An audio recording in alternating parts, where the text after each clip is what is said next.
Hello everyone, welcome back to my channel. तो last time हमने देखा था कि कैसे हम चैटबॉट बनाएं by using the language framework, और हमने इन मेमोरी सेवर देखा था, हमने रेडिस देखा था कि कैसे हम मेमोरी को स्टोर कर सकते हैं, परसिस्ट कर सकते हैं। तो आज की वीडियो में हम देखेंगे रैग एप्लीकेशंस के बारे में। जो लोग कहते हैं कि एआई का जमाना आएगा, और कहते हैं कि एआई का जमाना आएगा एंड डेवलपर्स की जॉब चलेगी। मैं ये कहूंगा कि RAG applications are the one of the way where you can earn the money, where there is a lot of requirement of the developers, and not only one of the way, I would say कि major way, क्योंकि RAG application is so broad and so many things that you can do as an AI developer। आप freelancing भी कर सकते हो, आप job में भी आप अप्लाई कर सकते हो। RAG application gives you provides a lot of things। It is basically bringing a money to the table, and yes, because of a RAG application some jobs might not be required। तो चलिए शुरू करते हैं। सबसे पहले समझते हैं rag application होता क्या है। बेसिकली एक रैग एप्लीकेशन एक ऐसा सिस्टम इसमें हम क्या करेंगे, डेटा निकालेंगे, इंफॉर्मेशन निकालेंगे from a PDF, from the database, और एक्सटर्नल जिसमें भी डेटा पड़ा है, CSV file, etcetera etcetera. And then हम उस डेटा को लार्ज लैंग्वेज मॉडल को देंगे, जैसे कि ओपन एआई और एंथ्रोपिक, जो कि क्या करेगा, उस इंफॉर्मेशन को यूज करेगा जो हमने दी है, and then based on that वो एक आंसर देगा। मेरे पीडीएफ में मेरा मेरा असाइनमेंट है, सपोज करो कोडिंग का ही है, ब्लॉकचेन की असाइनमेंट है। मैंने पीडीएफ दे दी अपनी, और उस पीडीएफ से मेरे को रिस्पॉन्स आ गया कि ओके ब्लॉकचेन इज, मैंने क्वेश्चन पूछ लिया कि what is a blockchain, and based on my question मेरे को एक आंसर आया। बट वो आंसर कहाँ से आया, वो उस पीडीएफ से आया जो मैंने एलएलएम को दी थी। तो ऐसे ही अगर आप देखोगे कि अभी बहुत सारी वेबसाइट्स हैं, जैसे कि रेडिस का डेस्कटॉप वर्जन देखोगे, उसमें क्या है कि एआई चैटबॉट है। पहले नॉर्मल चैटबॉट्स आते थे, ठीक है, जिसमें कुछ ही क्वेश्चन होते थे, उसके बेसिस पे आंसर मिलते थे। बट आप अभी कुछ भी क्वेश्चन पूछ सकते हो एआई चैटबॉट से। तो होता क्या है कि उनको रेडिस का जितना भी डेटा है उनको फीड करा देते हैं चैटबॉट को, and based on the user query वो उसको आंसर दे देता है। तो इसी तरीके से हम भी एक ऐसी एप्लीकेशंस बनाएंगे जो डिफरेंट डिफरेंट वेबसाइट के लिए स्पेसिफिक होंगे। There are multiple use case. For example एक ई कॉमर्स वेबसाइट है। अब ई कॉमर्स वेबसाइट में मेरा ऑर्डर नहीं आ रहा, ठीक है, तो मैं क्या करूंगा, कस्टमर केयर को कॉल करूंगा, उनसे आंसर लूंगा। सपोज मेरे को ये देखना है कि मेरा ऑर्डर कब तक आ रहा है, या फिर कुछ भी एक्स वाई जेड क्वेश्चन, वो जो ई कॉमर्स वेबसाइट है वो मेरे को उसके लिए कस्टमर केयर को कॉल करना पड़ेगा। अगर मैं कस्टमर केयर को कॉल नहीं करूँ तो क्या, बेसिकली क्या कर सकते हैं उस केस में, हम रैग एप्लीकेशन लगा सकते हैं। रैग एप्लीकेशन क्या करेगा, वो मेरे डेटाबेस से डेटा कलेक्ट करेगा, बेसिकली जो ई कॉमर्स वेबसाइट है उसके डेटाबेस से कनेक्ट करेगा, और जो भी मेरा क्वेश्चन होगा, सपोज मेरा ऑर्डर नहीं आया अभी तक, उस डेटाबेस से इंफॉर्मेशन निकाल के वो मेरे को आंसर देगा। कि how cool it is. I don't have, मेरे को एज ए यूजर मेरे को वेट नहीं करना पड़ेगा कि कब कस्टमर केयर फ्री होगा और मैं मेरी कॉल कनेक्ट करेंगे। नो, हम सिर्फ क्वेश्चन पूछेंगे और ये चैटबॉट हमें आंसर दे देगा। जो भी ये वेबसाइट्स होती हैं उसमें जो कस्टमर केयर वाले लोग होते हैं वो 24 आवर ऑनलाइन नहीं रहते, बट मेरा एआई चैटबॉट क्या करेगा, वो ऑल टाइम अवेलेबल है, क्योंकि उसके उसके पास डेटा का एक्सेस है। रैग का मतलब क्या होता है, retrieval, augmented and generation generation. तीनों का मतलब समझते हैं। रिट्रीवल मतलब डॉक्यूमेंट या फिर डेटाबेस या फिर एक्सेट्रा एक्सेट्रा, वहां से डेटा निकालना। ऑगमेंटेड का मतलब क्या होता है कि वो जो डेटा आया है मेरे पास, उस डेटा को मैं प्रॉम्प्ट में भेजूं। प्रॉम्प्ट अगर किसी को नहीं पता, लास्ट वीडियो देख लेना, मैंने चैट प्रॉम्प्ट टेम्पलेट को एक्सप्लेन किया है। That is the prompt. जो भी मेरे पास डेटा आया है रिट्रीवल से, उसको मैंने प्रॉम्प्ट में डाला और उसको एलएलएम को भेज दिया। एंड देन जो एलएलएम है वो मेरे को क्या कर रहा है, जनरेट कर रहा है response. That is what is called generation. तो यही है रैग एप्लीकेशन। सबसे पहले ये देख लेते हैं कि इसका फायदा क्या है। पहला, आंसर जो है हमारे हेलुसिनेट नहीं करते। फॉर एग्जाम्पल जो मेरा चैट जीपीटी है या फिर कोई भी एक्स वाई जेड मेरी वेबसाइट्स हैं, उसमें क्या होता है कि क्योंकि वो इतना ब्रॉड है ना कि वो हेलुसिनेट कर जाता है। अब मेरा जो चैट जीपीटी है वो इतना ब्रॉड है, मतलब आप हर चीज उससे पूछ लेते हो, हर चीज, चाहे वो लॉ के रिलेटेड हो, चाहे वो मेडिकल के रिलेटेड हो, चाहे वो कोड के रिलेटेड हो, एवरीथिंग वो हेलुसिनेट कर जाता है। अगर मैं चाहूँ कि मेरी एक लीगल वेबसाइट हो कि जिसमें मैं लीगल के आंसर दूँ, एक ऐसा चैट जीपीटी बनाऊंगा जो सिर्फ लॉ के आंसर दे। तो इससे क्या होएगा कि आपका जो आपकी जो वेबसाइट होएगी वो हेलुसिनेट नहीं करेगी, आपका जो चैटबॉट होएगा वो हेलुसिनेट नहीं करेगा। इस तरीके से आप मल्टीपल वेबसाइट बना सकते हो, अलग अलग डोमेन में वो काम करेंगे। अब पीडीएफ वगैरह से हम डेटा ले सकते हैं, राइट? और डॉक्यूमेंट्स के साथ चैट कर सकते हैं, एंटरप्राइजेस के लिए सर्च बोर्ड बना सकते हैं, ए असिस्टेंट बना सकते हैं।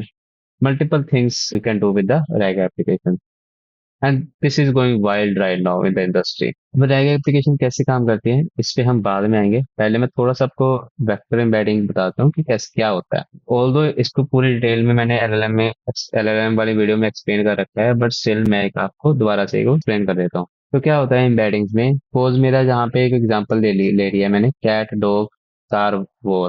तो अब क्या है, जो कैट और डॉग है वो काफी सिमिलर है।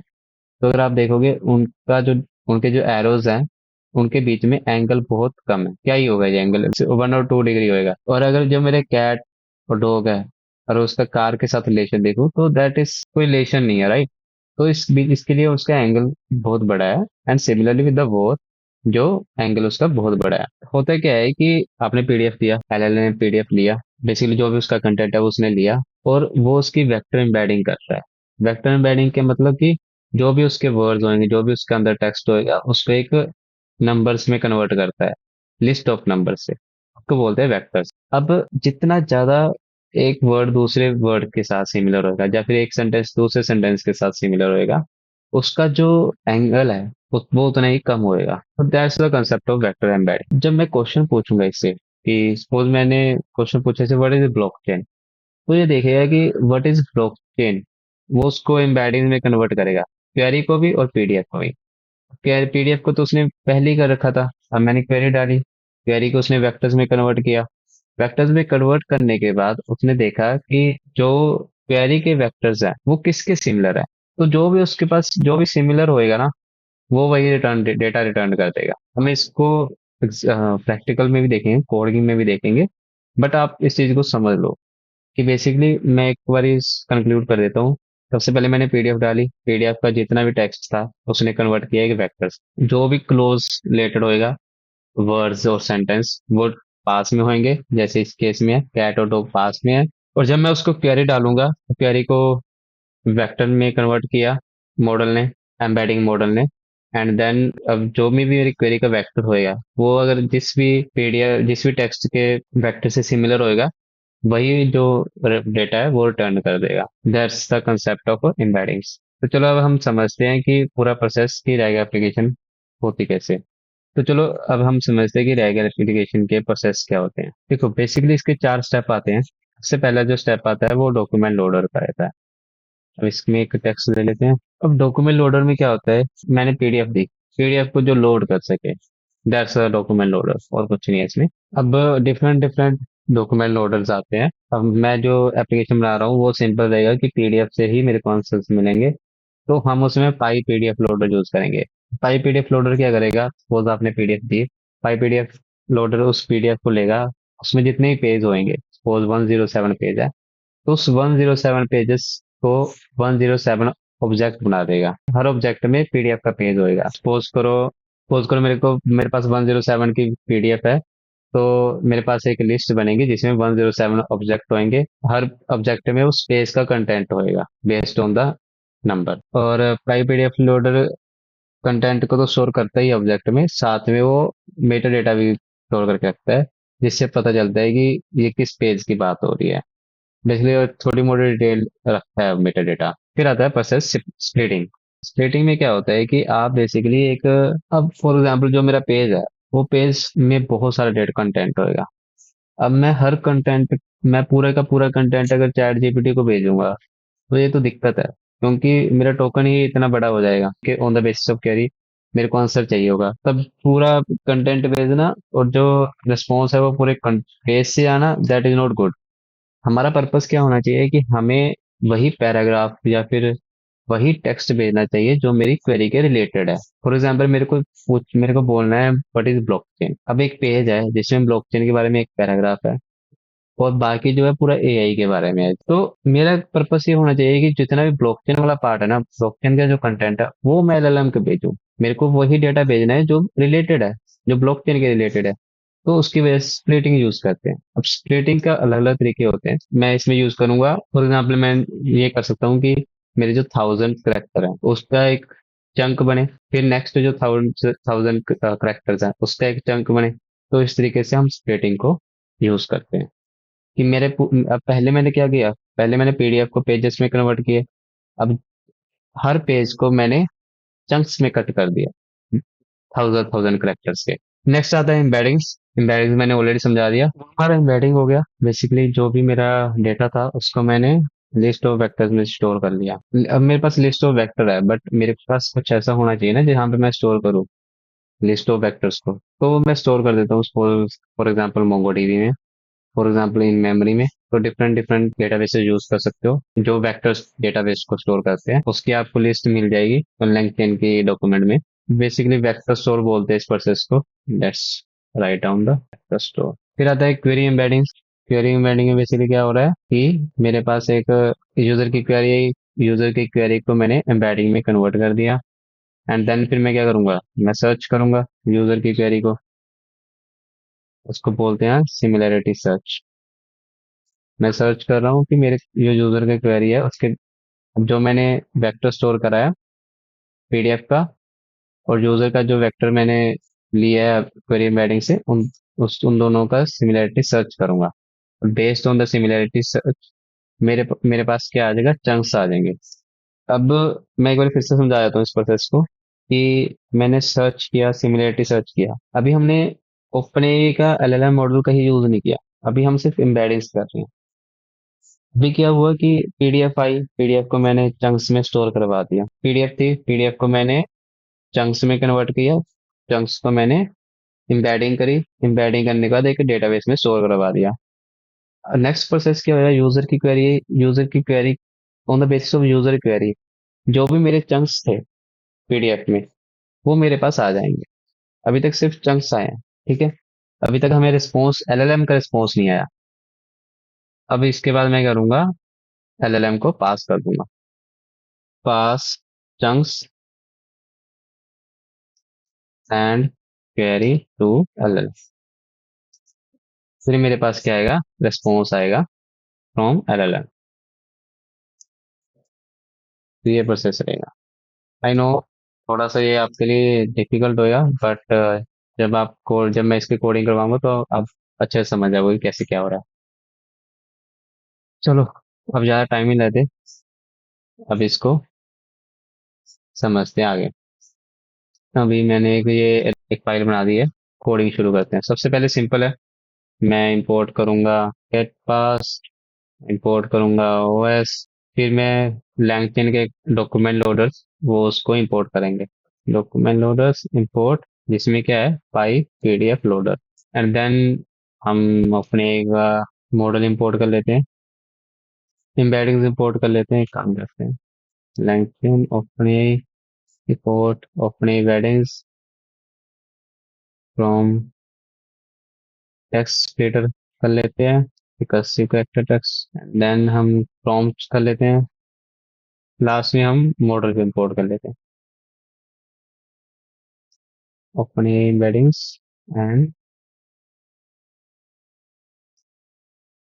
Chat opening. ओके, हम एक फाइल ले लेते हैं। ये फाइल ले लिया मैंने एक नाइकी की, इसका लिंक मैं डिस्क्रिप्शन में डाल दूंगा, तो आप लोग भी इस फाइल को यूज कर सकते हो। फाइल पाथ, फिर इसके बाद हम क्या करते हैं, लोडर ले लेते हैं और स्प्लिट्स इज इक्वल टू, अब मैं एक टेक्स्ट क्रिएटर को डिफाइन कर देता हूँ। चंक साइज हम ले रहे हैं 1000 वर्ड्स कि मेरा हर एक चंक वो 1000 वर्ड्स का होगा, ताकि मेरा डेटा लॉस ना हो। मैं ओवरलैपिंग रखूंगा 200 वर्ड्स की। तो बेसिकली अगर मेरे पास है आई एम रोहित गोयल, एक चंक है, तो दूसरा चंक क्या होगा कि Rohit Goyal is a developer, तो रोहित गोयल कॉमन आ गया, तो that is basically on overlapping. तो मैं ओवरलैपिंग के वर्ड्स रखूंगा 200। एंड देन मैं एक मेथड यूज करूंगा, ऐड स्टार्ट इंडेक्स टू। तो ऐड स्टार्ट इंडेक्स टू क्या करेगा, अब सपोज करो मेरी जो पीडीएफ है, अब उस पीडीएफ में एक वर्ड है कि suppose my name is Rohit, तो माई क्या है, 0 नंबर पे है, ठीक है। वो जीरो स्टोर करेगा कि 0 नंबर पे उसका इंडेक्स है। माई नेम इज रोहित केवल है। फिर दूसरा चंक आ गया, Rohit Goyal is a blockchain developer, तो जो रोहित का आर था वो किस नंबर पे था, फॉर एग्जाम्पल 10 नंबर पे था, तो वो उसका इंडेक्स क्या रखेगा, 10 नंबर, कि मेरा जो चंक है वो मेरी ओरिजिनल पीडीएफ से कितने नंबर पे स्टार्ट हुआ है, कितने करेक्टर्स पे स्टार्ट हो रहा है। तो वो ये स्टोर करके रखेगा। और यहाँ पे हमने स्प्लिटर टेक्स्ट स्प्लिट डिफाइन कर दिया। अब यहाँ पे क्या हुआ है, ये मेरा प्रोसेस हो गया, वो है स्प्लिटिंग का। और एक बार प्रिंट करा देते हैं, length of docs, and also we will print the length of all splits. Now let's run this.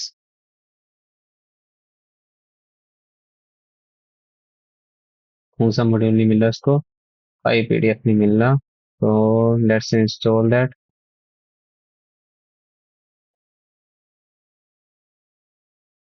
Let's run it again. इस प्रोसेस में मेरा क्या हुआ, डॉक्यूमेंट लोड हुआ। यहाँ पे लिख लेते हैं, यहाँ पे मेरा डॉक्यूमेंट लोड हो गया।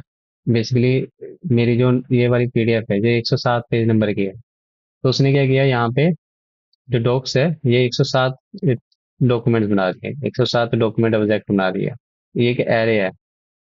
एंड देन हमें क्या करना था, हमें हर पेज को चंक्स में डिवाइड करना था। इसमें क्या हुआ है, यहाँ पे 516 चंक्स बना दिए 107 पेजेस की पीडीएफ को। ये मैंने जो प्रोसेस समझाया आपको वही है। सबसे पहले डॉक्यूमेंट को लोड किया, उसकी एक पीडीएफ फाइल के उसने 100 कितने पेजेस हैं उतने ही उसने डॉक्यूमेंट ऑब्जेक्ट बना दिए, जो हमें 107 मिले यहाँ पे, क्योंकि 107 पेज नंबर की पीडीएफ थी। एंड देन हमने स्प्लिट किया है, स्प्लिट करने के बाद हमें चंक्स में उसने डिवाइड कर दिया, जिसका साइज क्या है 1000। आप किसी भी चंक्स को प्रिंट करवा सकते हो। फॉर एग्जाम्पल मैं पहला जो चंक है का पेज कंटेंट प्रिंट कराता हूँ। Let's run this. ये देखो, ये मेरे 1000 कैरेक्टर्स आ गए पहले। और अगर मैं अपने दूसरे कंटेंट को देखूं, देखते हैं कि नेम ऑफ विच एक्सचेंज ये सब है। अगर मैं इसको रन करूं, ये देखो, कुछ जो वर्ड्स हैं वो मेरे पास अभी भी आ चुके हैं पहले के जो थे। बाकी जो कैरेक्टर्स है वो नए वाले हैं दूसरे चंक्स के। तो I guess that is very clear. अब हमारा नेक्स्ट प्रोसेस क्या था, हमारा नेक्स्ट प्रोसेस है एम्बेडिंग। चलो फिर एम्बेडिंग्स करते हैं। इसको लिख लेते हैं embeddings. Embeddings is equal to, हम इसमें ओपन एआई की एम्बेडिंग्स यूज करेंगे। और इसमें मॉडल दे देते हैं कि कौन सा मॉडल चाहिए मुझे। और इसको हमें क्या देना पड़ेगा, ओपन एआई की एपीआई की देनी पड़ेगी, जो मैंने कि लास्ट वीडियो में बताया था। तो अगर किसी को नहीं पता तो जाके वीडियो देख लेना। अब एक मेथड होता है vector store. Vector store method क्या करता है कि वो एम्बेडिंग यूज करता है, एम्बेडिंग जो हमने इंस्टेंस क्रिएट किया है, और वेक्टर डीबी में स्टोर कर लेता है। ठीक है। तो बेसिकली जो मेरा एम्बेडिंग्स और वेक्टर स्टोर जो दो चीजें हैं, ये एक ही मेथड से मेरी हो जाएंगी। उसको बोलते हैं मेथड को वेक्टर स्टोर का एक ऐड डॉक्यूमेंट। तो चलो वो करते हैं। उसके लिए हमें in memory vector store import करना पड़ेगा। LangChain code dot vector store import. Different different database हैं, जैसे क्रोमा हो गया, मोंगोडीबी हो गया, इन मेमोरी हो गया। तो मैं इस अभी के लिए इन मेमोरी करता हूँ। चलो अभी एक काम करते हैं, अभी वेक्टर स्टोर। तो बेसिकली मैंने यहाँ पे मेमोरी वेक्टर स्टोर का एक वेक्टर स्टोर ले लिया है, जिसमें मैंने पास कर दिया एम्बेडिंग्स, जो कि मेरा क्या है, ओपन एआई का इंस्टेंस है। अब इसमें क्या करेंगे, हम लोग पास कर देंगे जो भी मेरे डॉक्यूमेंट्स थे। तो ये जो पूरा प्रोसेस है, ये एम्बेडिंग्स भी कर रहा है और उसको स्टोर भी कर रहा है। तो जो वेक्टर स्टोर का जो ये फॉर्म मेथड है मेमोरी वेक्टर स्टोर, इसमें आप मॉडल पास करते हो, कौन सा मॉडल आपको चाहिए। फॉर एग्जाम्पल मेरे को अपने एम्बेडिंग्स चाहिए था, मैंने वो पास कर दिया। अब एंड इसके ही एक मेथड ऐड डॉक्यूमेंट्स, जिसमें आप स्प्लिट्स जो भी मेरे चंक्स थे वो पास कर दिए। अब चंक्स पास कर दिए, चंक्स को ये क्या करेगा, एम्बेडिंग करेगा। जो एम्बेडिंग्स उसकी वेक्टर्स आएंगे, उसी वेक्टर्स को ये अपने इन मेमोरी वेक्टर स्टोर में स्टोर कर देगा। अब मैं एक काम करता हूँ, मैं क्वेश्चन पूछता हूँ उससे। उसके लिए एक मेथड है, वेक्टर स्टोर का ही है, डॉट सिमिलैरिटी चेक। तो चलो मैं एक क्वेश्चन पूछ रहा हूँ उससे, what is the business model of Nike. इसको हम देते हैं रिजल्ट। और मैं क्या करता हूँ, इसको प्रिंट कर देता हूँ।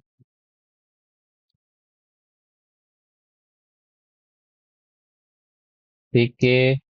कि क्या होता है कि आप बेस्ड ऑन द सिमिलैरिटी उतने ही आपको रिजल्ट्स देगा।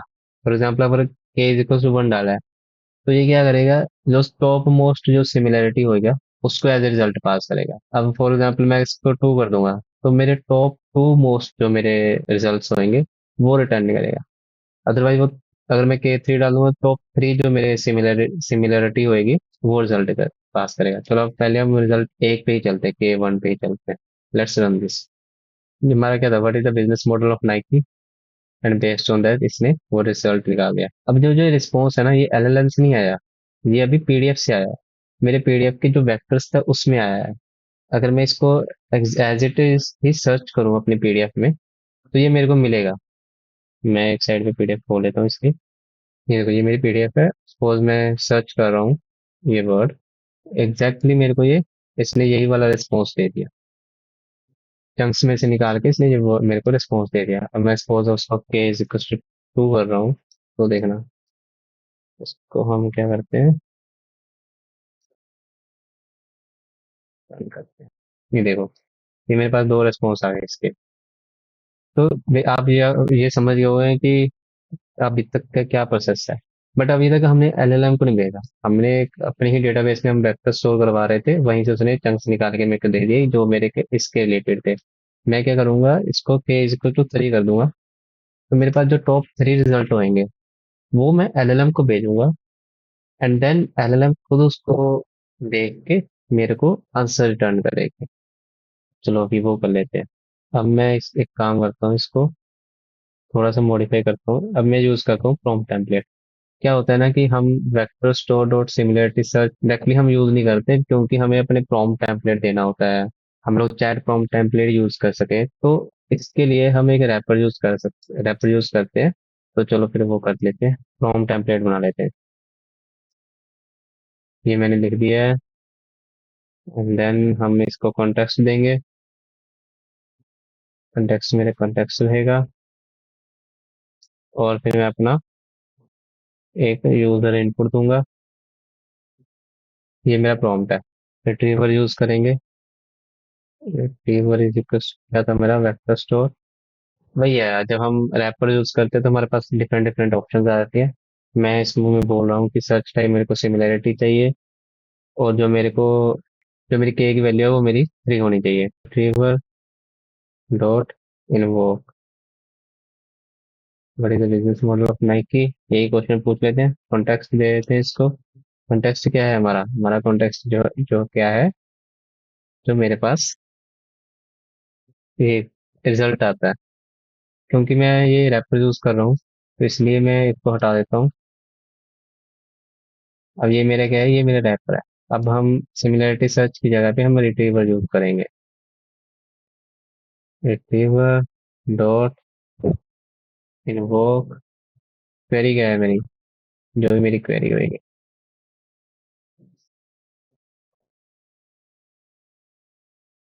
ये जो रिट्रीवर डॉट इन्वोक किया है, ये मेरे को वेक्टर्स में से सेम ही डेटा निकाल के देगा जो मेरे को यहाँ पे मिल रहा था, बेसिकली ये वाला पार्ट। एंड देन हम कॉन्टेक्स्ट यूज करेंगे।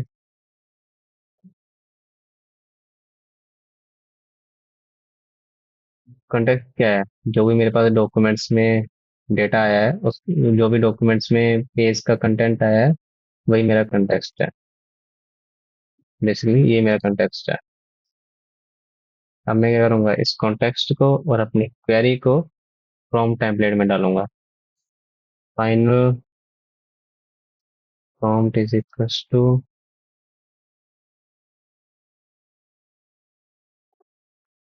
कंटेक्स्ट क्या है मेरा, context is equals to context, और जो मेरा क्वेश्चन है, इसको एक काम करते हैं, इसको और यहाँ पे भी हम क्या डालेंगे, क्वेरी डालेंगे। Question is equals to query. अब जो मेरा फाइनल प्रॉम्प्ट बना है, ये मैं क्या करूंगा, LLM को भेजूंगा। पहले LLM के एक इंस्टेंस क्रिएट कर लेते हैं।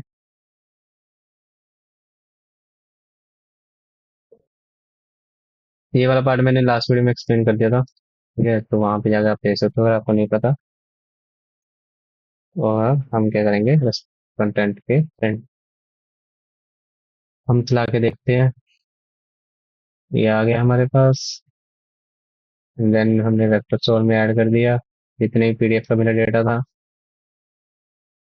सारा डेटा जो है ये लिस्ट में उसने चंक्स डाल दिया उसका। चंक्स चले गए। एंड देन फॉन्ट आ गया। ये देखो, अब जो हमें पहले जो रिस्पॉन्स आया था और ये रिस्पॉन्स आया, ये देखो ये कितना प्रिसाइज है, क्योंकि ये अलग पास मैंने डेटा भेजा, अपना कंटेंट भेजा, अपनी क्वेरी भेजी, उसके बेसिस पे उसने उसको तो बढ़िया सा रिस्पॉन्स बना के उसको वापस भेज दिया। आई होप कि ये आपको समझ आ गया होगा। यही हमने इसी प्रोसेस में वेक्टर में स्टोर किया, क्वेरी एम्बेडिंग करी, सिमिलरिटी सर्च करी, चंक्स आ गए। अब उसी चंक्स को मैंने क्या करा, एलएलएम में पास किया और एलएलएम से मेरे पास रिस्पॉन्स आया। That's what happening in this process. अब देखो, अब अगर मैं what is the business model is कुछ सही डाल रहा हूँ, तो यहाँ पे मेरा रिस्पॉन्स देखना। यहाँ पे जो रिस्पॉन्स आता है वो हमारे जो पीडीएफ से रिस्पॉन्स आता है वही आता है। बट यहाँ पे जो रिस्पॉन्स आता है उस पीडीएफ के रिस्पॉन्स को मॉडिफाई करके, कस्टमाइज करके बढ़िया तरीके से वो रिटर्न मिलता है हमें। ये देखो, इसमें as we continue to develop new technologies, तो ये एग्जैक्ट पीडीएफ से रिस्पॉन्स आ रहा है मेरे पास। बट यहाँ पे हम लोग जो एलएलएम को, जो मैंने ये सारा कंटेंट भेजा है, एग्जैक्ट कंटेंट मैंने उसको भेजा है एलएलएम को, and based on this result, based on this data, उसने मेरे को क्वेश्चन के हिसाब से ये रेस्पॉन्स दिया है, जो बिल्कुल एक्यूरेट करके दिया है। So that's how rag application build. इसी तरीके से आप यूज कर सकते हो डिफरेंट डिफरेंट एप्लीकेशन बनाने के लिए, एंटरप्राइजेस के लिए, चैटबॉट बनाने के लिए। अब उनका डेटा आप चैटबॉट में डालो, उनके मॉडल को ट्रेन करो। So basically you can do these things with the help of RAG applications, and I just told you how to build an RAG application. I hope everything is clear to you.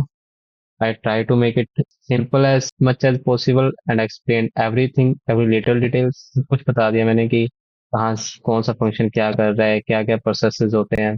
और ऐसी videos बनाने के लिए बहुत time लगता है, ठीक है। और और एडिटिंग जाती है, तो it takes a lot of time to do these things, ताकि मैं मोटिवेट रहूँ, इंस्पायर्ड रहूँ ऐसी वीडियोस बनाने के लिए। Keep liking my video, share my channel, subscribe my channel, and also comment if you don't understand anything. So thank you guys, thank you for watching this video, and happy coding. Bye bye.